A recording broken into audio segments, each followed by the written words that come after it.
네, 안녕하십니까. 안녕하십니까. 네. 자, 이제 벌써 이번 주부터 시작해서 3번밖에 안 남았네요. 8월달이, 그쵸? 시험까지는 왜 저걸 안 써놓으시는 거예요? 좀 가슴이 떨려야 되는데. 70일 정도 남았죠. 이제 70일, 71일인가 뭐 그럴 거예요. 네. 자, 마지막에 열심히 하는 사람이 시험 되는 겁니다. 네. 그래서 잘 하시다가도 마지막에 이렇게 숨는 경우가 있어요. 혼자서 하겠다고. 네. 좋은 방법 아닙니다. 네. 그래서 공부할 때는 이렇게 다른 사람이 지켜보는 독서실 이런 데서 공부해야 되고, 혼자 집에서 공부한다는 건 불가능해요. 자기가 계획을 세워놓고 나는 이렇게 하겠다. 아, 제가 얼마나 그런 걸 많이 해봤겠어요. 얼마나 많은 실패를 해봤겠어요, 그런 거. 네. 그래서 그거 자기 통제가 안 됩니다. 나중에 시간이 지나고 나서 그 다음에 알게 돼요. 네, 그래서 마지막까지 하여간 여러분 학원 나오시던 거 그 페이스를 그대로 유지하시면서 그 시간 나는 거 그거 막 쪼개서 막 공부하시면서 그런 사람들이 이제 힘을 좀 덜 들이고 더 잘 공부할 수 있는 방법이에요. 그게. 네, 그래서 남은 기간 동안 지금까지 해왔던 것보다 더 열심히 집중해서 이렇게 하는 사람이 막판에 이제 진짜 합격하게 되시는 거예요. 조금만 더 힘내시고. 그 다음에 이제 어제부터 바람이 불기 시작했잖아요, 바람이. 네, 더위가 이제 가기 시작했어요. 그러니까 지금부터죠. 지금부터 이제 막판 레이스를 해야죠. 자, 그러면 이번 주에 해야 될 게 거래 신고 등에 관한 법률입니다. 2편이고, 2편에서는 시험 문제가요, 3군데가 있습니다. 먼저 거래 신고 등에 관한 법률, 거래 신고. 그 다음에 두 번째가 외국인 특례. 자, 세 번째가 토지거래 허가제도. 이렇게. 시험 문제가 거래 신고 제도가 요게 2문제. 외국인 특례가 1문제. 또 2문제에 가까운 비중이 있다고 보셔야 됩니다. 이렇게 3가지. 그러면 요 2편이 뭐냐면 법 제목이 부동산 거래 신고 등에 관한 법률이에요. 부동산 거래 신고 등에 관한 법률, 요게 이제 제2편. 요 신고라고 돼 있고 이 등자가 붙어 있죠? 요게 거래 신고 제도죠? 요게 등이에요, 요게. 법조문에서는 요 등자란 말 엄청 많이 씁니다. 이렇게 줄일 때 그런 표현을 써요. 거래 신고 등에 관한 법률. 이 법의 목적은 제정 목적은 4가지입니다. 부동산 거래 등의 신고 및 허가에 관한 사항을 정하여. 이렇게. 그 다음에 건전하고, 그 다음에 투명한 부동산 거래 질서를 확립하고. 거래 질서입니다. 확립. 마지막은 어떤 거냐면 국민 경제에 이바지함. 요 4가지가 목적입니다. 하나, 둘, 셋, 넷. 이렇게. 그래서 여기 보면 요건 신고제도입니다. 외국인 특례는 신고하는 게 대부분이지만 허가를 받는 것도 일부 있습니다. 토지거래 허가제도는 허가받는 제도겠죠. 이렇게. 그래서 공부할 때 제일 어려움을 많이 느낄 수 있는 부분이 요 2편입니다. 2편. 공부하실 때는 아예 2편부터 먼저 공부하시는 게 좋아요. 요거에 비해서 우리 중개사 법령은 한참 쉽습니다. 요게 양도 좀 많은 편이고, 그 다음에 까다롭고 복잡하고 그렇습니다, 이게. 그 중에 이제 첫 시간에 보면 요 거래 신고 등에 관한 법률, 요걸 보도록 할 겁니다. 자, 요것은요, 부동산 등에 대해서, 등자 떠나봤죠? 거래했을 때 실거래가 이런 것들을 관청에 신고하도록 합니다. 신고 들어가면 그 신고에 따라서 신고 필증을 내줘요.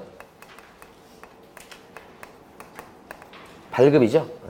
그리고 나서 이 필증 갖고 그 다음에 등기를 내죠. 이전 등기 이렇게. 그래서 요새 등기부를 보면 등기부에 어떻게 나오냐면 거래 가액 해가지고 7억이다 그러면 7000000 요렇게 등기부에 떠요. 요새 등기부에 보면 이렇게 이게 실거래가죠. 신고 들어온 거. 그 다음에 필증 주고서 등기 내는 것과는 별도로 실거래가가 맞는지 검증하고 검증 결과를 갖다가 세무서로 보내요. 이렇게 세무서로 통지를 하죠. 그래서 세무서에서 과세 자료로 활용한다는 거니까 부동산 거래 신고 제도는 세금을 제대로 물리고자 하는 제도인 거예요. 궁극적으로. 자, 이런 틀입니다. 그럼 여기서 얘기한 부동산 등 요게 뭐냐 그러면 요게 크게 봤을 때는 부동산과 부동산을 취득할 수 있는 권리를 요 등자를 요 권리를 얘기하는 거야. 여기서 얘기한 부동산은 진짜 부동산인데 토지하고 건물 얘기고요. 요 권리다 이렇게 되면 요것은 이제 바라보는 측면에 따라 좀 다를 수 있는데 흔히 얘기하는 분양권하고요. 그 다음에 입주권 얘기합니다. 이게 권리가. 요 입주권은 딱지 아닙니다. 조합원 입주권입니다. 재개발 조합의 조합원 입주권 이렇게. 근데 이제 이런 측면보다는 우리 법조문에서는 첫 번째 하는 계약을 공급계약. 그 이후에 하는 거래를 이제 지위라고 표현하고 있어요. 바라보는 측면이 다른 겁니다. 첫 번째 하는 계약이 공급계약. 이 공급계약이 분양계약이에요. 그 다음에 공급계약을 체결하면 이런 지위를 얻게 되는데 이 지위를 갖다가 팔아먹는 게 이제 두 번째입니다. 첫 번째 분양받고 그 다음에 분양권 팔아먹는 거 얘기하는 거죠. 그걸 지위라고 그래요. 그래서 이 거래라고 하는 것이 우리 법조문에서는 100% 매매계약만 얘기합니다. 저 네 개에 대해서 매매계약을 체결했을 때 실거래가 신고해라 이런 얘기죠. 이 네 개에 대해서 네 개 기억하셔야 돼요. 근데 이제 공급계약을 매매한다는 건 있을 수가 없어요. 그러니까 공급계약 요 말 안에는 매매가 포함되어 있는 겁니다. 요 공급계약이라는 표현 안에는.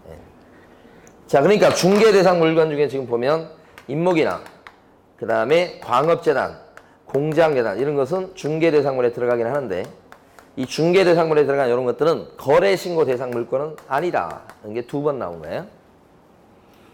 그 다음에 요 매매계약만 신고무가 있으니까 교환계약을 체결했거나 증여계약을 체결했을 때는 신고무가 안 생기는 거예요. 이 증여계약이 기출문제야. 아직 기출문제에 나오지 않았지만 경매나 상속받았을 때도 실거래가 신고무가 없어요. 경매를 대비하셔야 됩니다. 경매 낙찰을 받았을 때 등기부에 요 금액이 뜨지 않는다는 뜻이에요. 자, 그 다음에 여기 신고는 60일 이내에 신고하도록 돼 있고 요거요. 근데 언제부터 60일이냐 그러면 계약서 쓴 날부터 60일이에요. 60일이 중요한 게 아니고 여기가 중요한 겁니다. 계약일. 잔금날 아니에요. 소유권을 취득한 날, 취득일도 아닙니다. 소유권 취득일은 여기죠. 등기는 요때. 여기서부터 60일 내 신고하는 거 아니잖아요. 계약일로부터 60일. 신고는 신고관청에 가서 해요. 이게 부동산 등 소재지 관할 시정군수 구청령을 얘기하니까 언제나 조심할 것은 자 등록관청에 가서 실거래가 신고한다고 생각하시면 안 됩니다. 신고는 누가 하느냐? 신고는 신고 의무가 거래 당사자가 직거래했을 때는 거래 당사자가 신고 의무가 있고 이게 매도인과 매수인 얘기하는 거야. 그게 아니고 중간에서 부동산 사장님이 계약서를 써준 경우는 개업공인중개사가 신고 의무가 있으니까 여기가 있든지 아니면 여기가 있어요. 근데 현실적으로는 이런 경우는 드물 거니까 개공이 주로 신고하고 나중에 여러분이 사무실 오픈하시면 여러분의 의무가 돼요. 그러니까 등록관청에 신고하는 거 아니라는 거. 자격증을 땄음에도 불구하고 부동산 사장님이 돼가지고 실거래가 신고를 여기 가서 하겠다고 하시는 분도 계세요. 잘못된 거예요. 신고관청에 가서 한다는 거예요. 꼭 기억하시고. 이때 당사자가 신고할 때는 원칙적으로요. 공동신고가 원칙이에요. 공동신고는 신고서에다가 공동으로 서명 또는 난의를 한다는 거예요. 부동산 거래 신고할 때는 법정서식을 통해서 해요. 그 법정서식의 이름이 부동산 거래계약 신고서예요. 이름이. 그 부동산 거래계약 신고서는 종이로 된 것도 있고요. 그 다음에 전자문서로 된 것도 있는데 전자문서 요거 컴퓨터 화면이라고 보시면 돼요. 종이로 이것도 가능하고요. 컴퓨터 화면으로도 가능하다. 인터넷을 통해서 이렇게. 그때 이제 공동신고는 여기다가 매도인